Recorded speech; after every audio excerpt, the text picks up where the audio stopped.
All right, well, welcome back to Black Swan Outdoors, and today we're going to talk about preparation for first aid kits for what we'll call non-permissive environment travel. You could call it conflict zones, you could call it whatever, situations that might be getting a little spicy. So one of the things I think that a lot of times people kind of go to is they just want an easy solution. They want to find a first aid kit that's packaged and ready to go. And that's always a good solution. It's always a good start. It's often sometimes even cheaper way to go than building a custom first aid kit.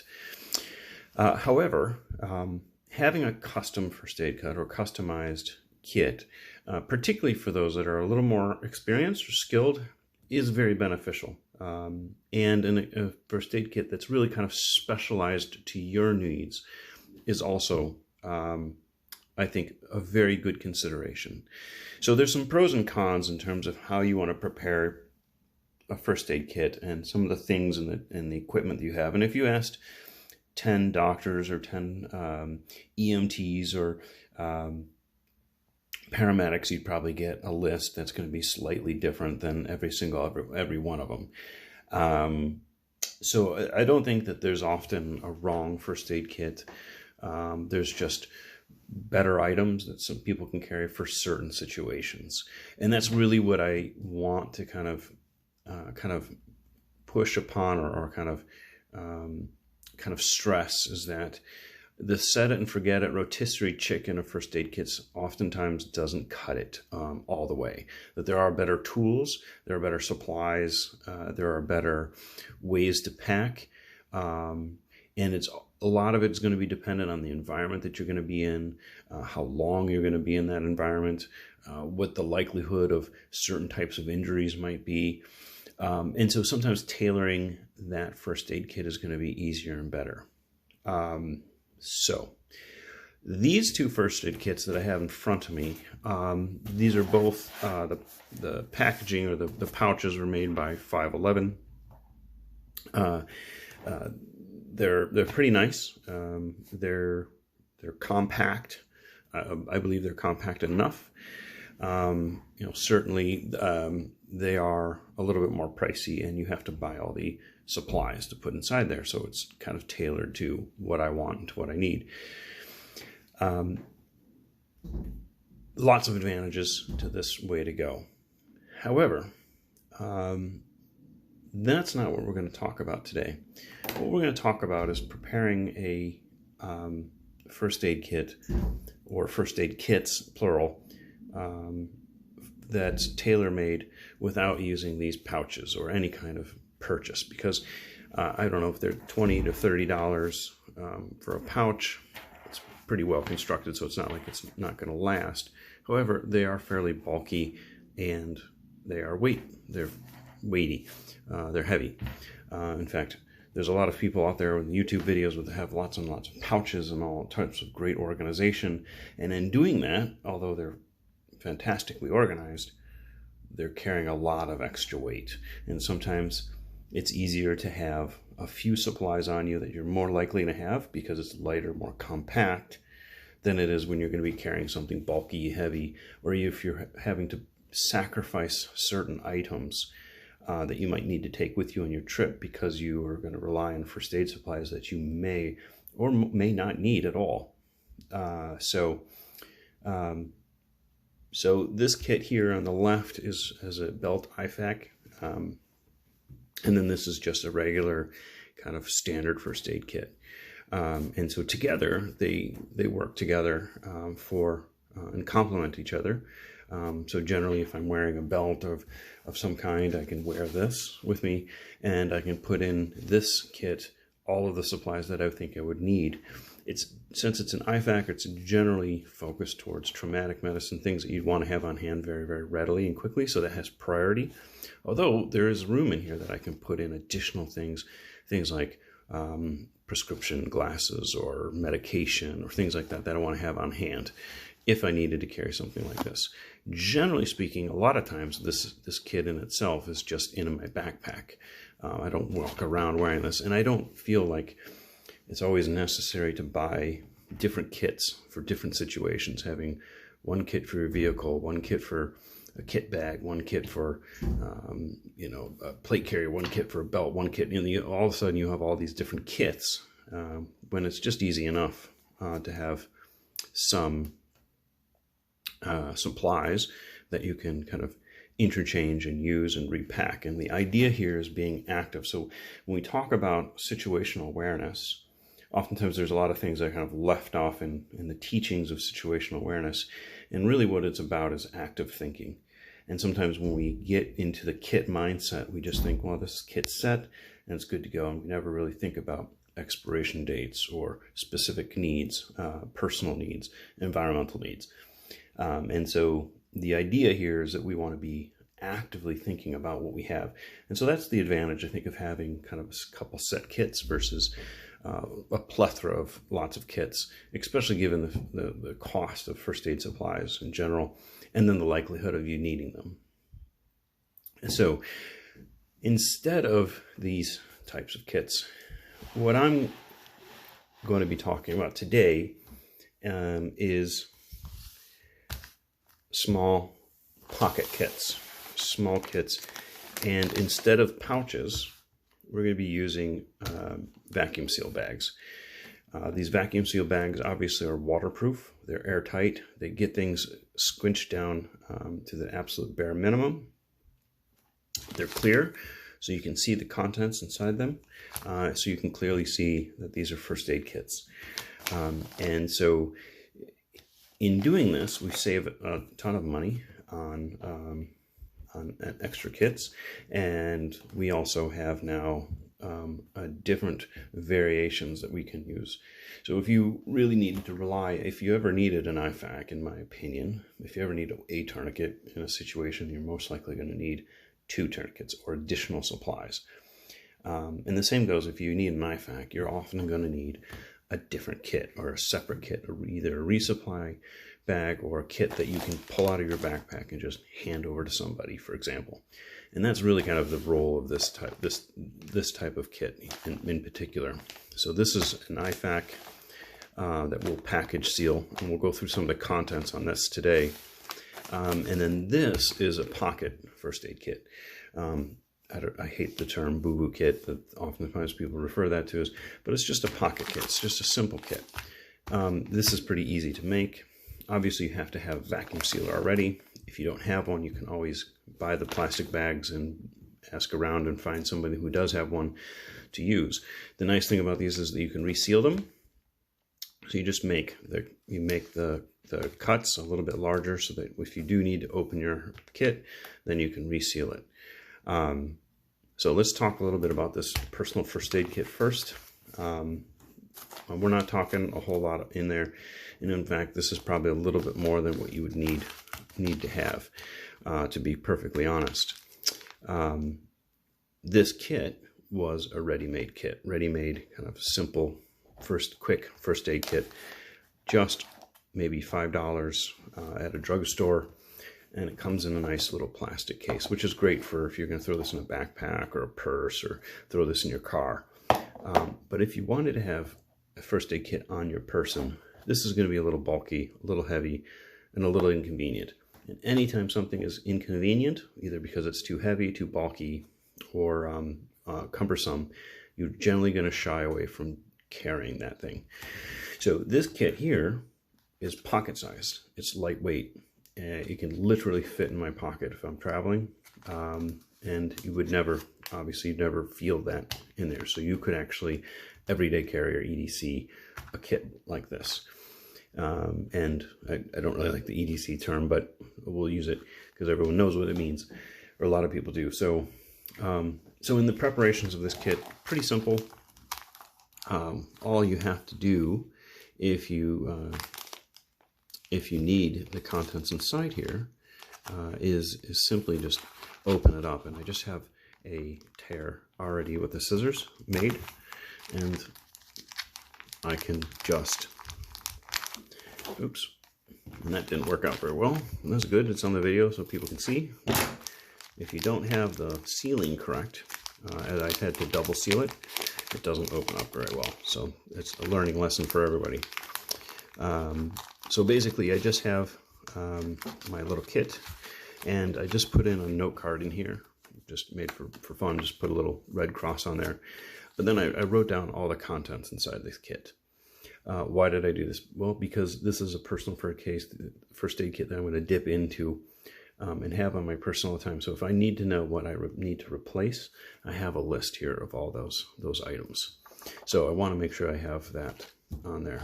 I'm not carrying any medication in here in this particular kit, just because if you're traveling, that might not be might be questioned. You have to open it anyway in certain situations, certain countries.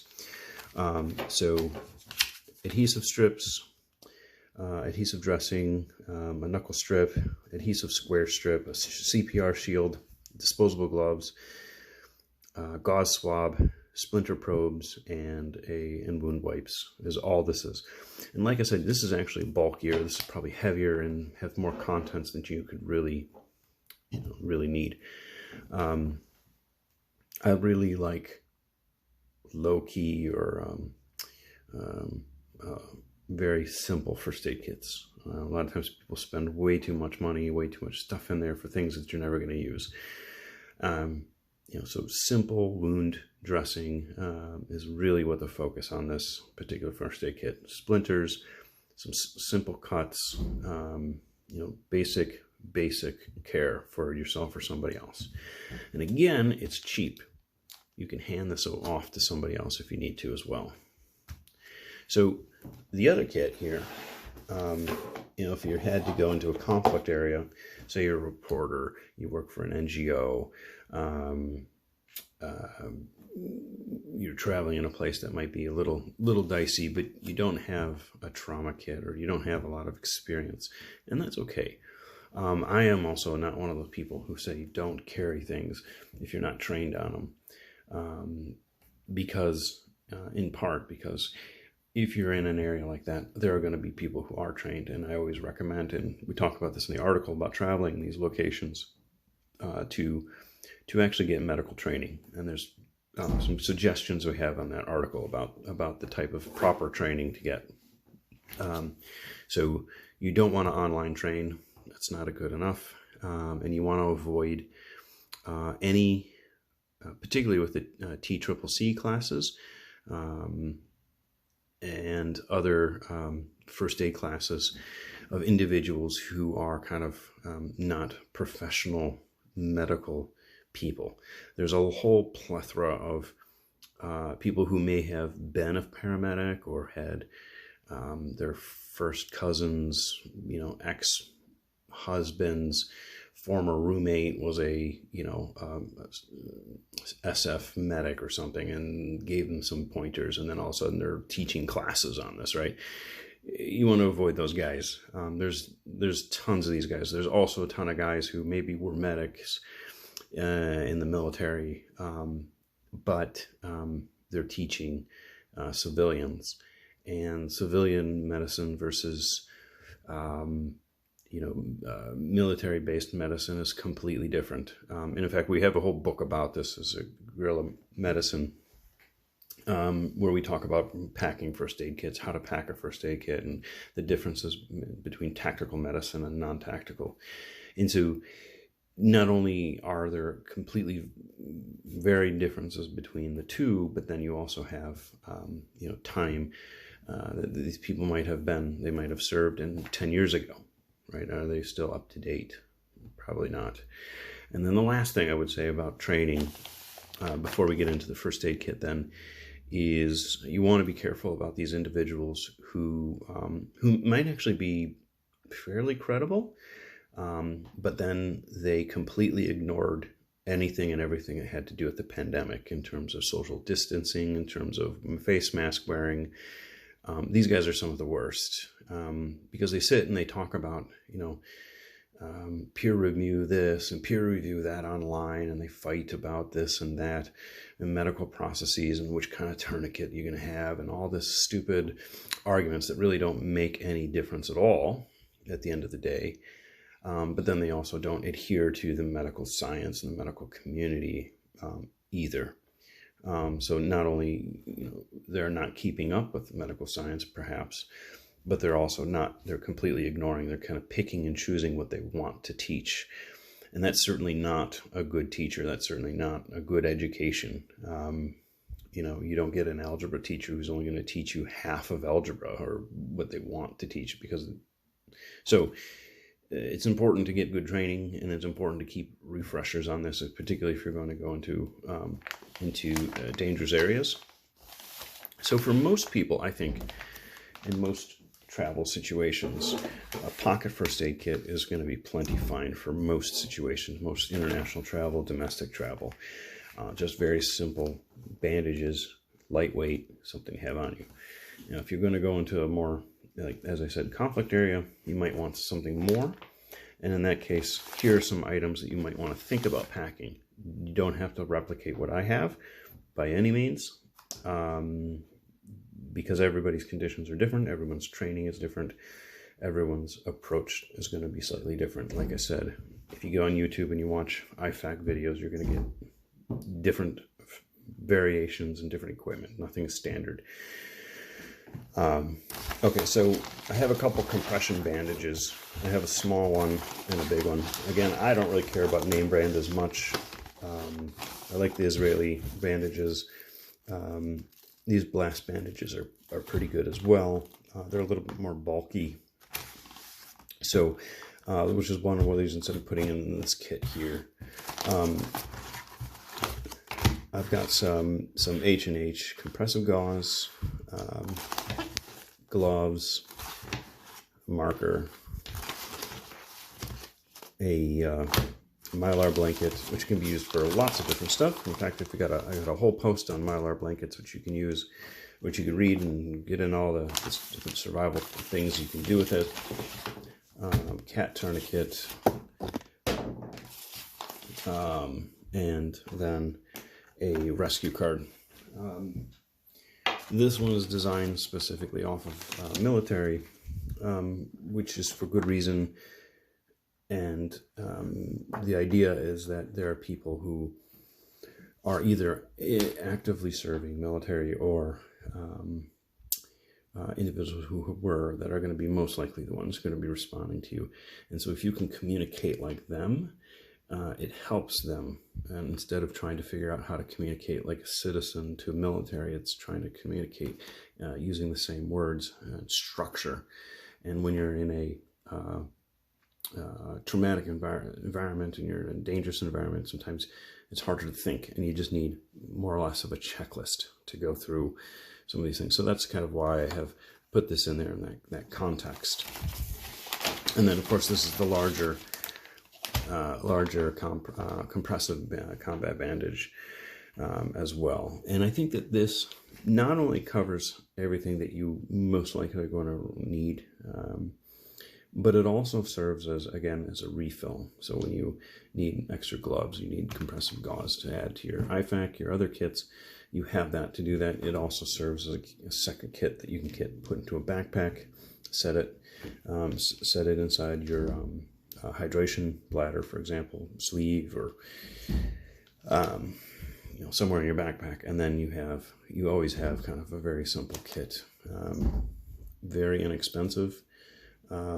This will be most likely cheaper than any kit that you would buy in a store, and it would be about probably maybe just slightly more than perhaps even some of the pouches that you can buy as well. Saying that, I know the cat tourniquets could be roughly around $30. Of course, you're going to want to make sure that you're going with an actual real cat tourniquet made by North American Rescue.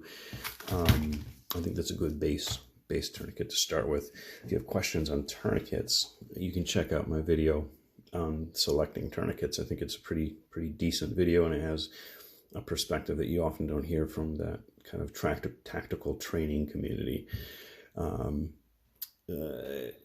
The items, having a needle, for example, for, like, say, it's like a sucking chest wound.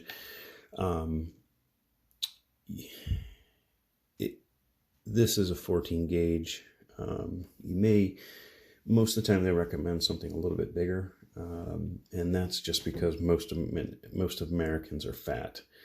A needle like this at 14 gauge is going to be fine for most standard sized people, but for the militia types, the whole, MAGA LARPing crew, that are basically just walking diabetics, that's not going to suffice. So you're going to have to know your group, know the people you're with. But for most people, most average sized people, children and adults, 14 gauge needle is going to be fine. You're going to save a ton of money. I think they just change the standards so that they can sell something a little bit more expensive, make a little bit more money anyway.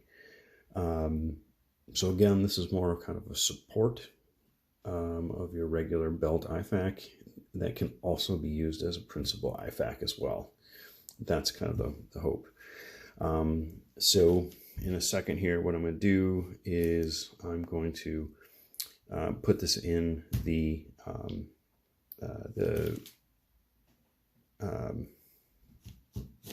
machine. I can't think of the word.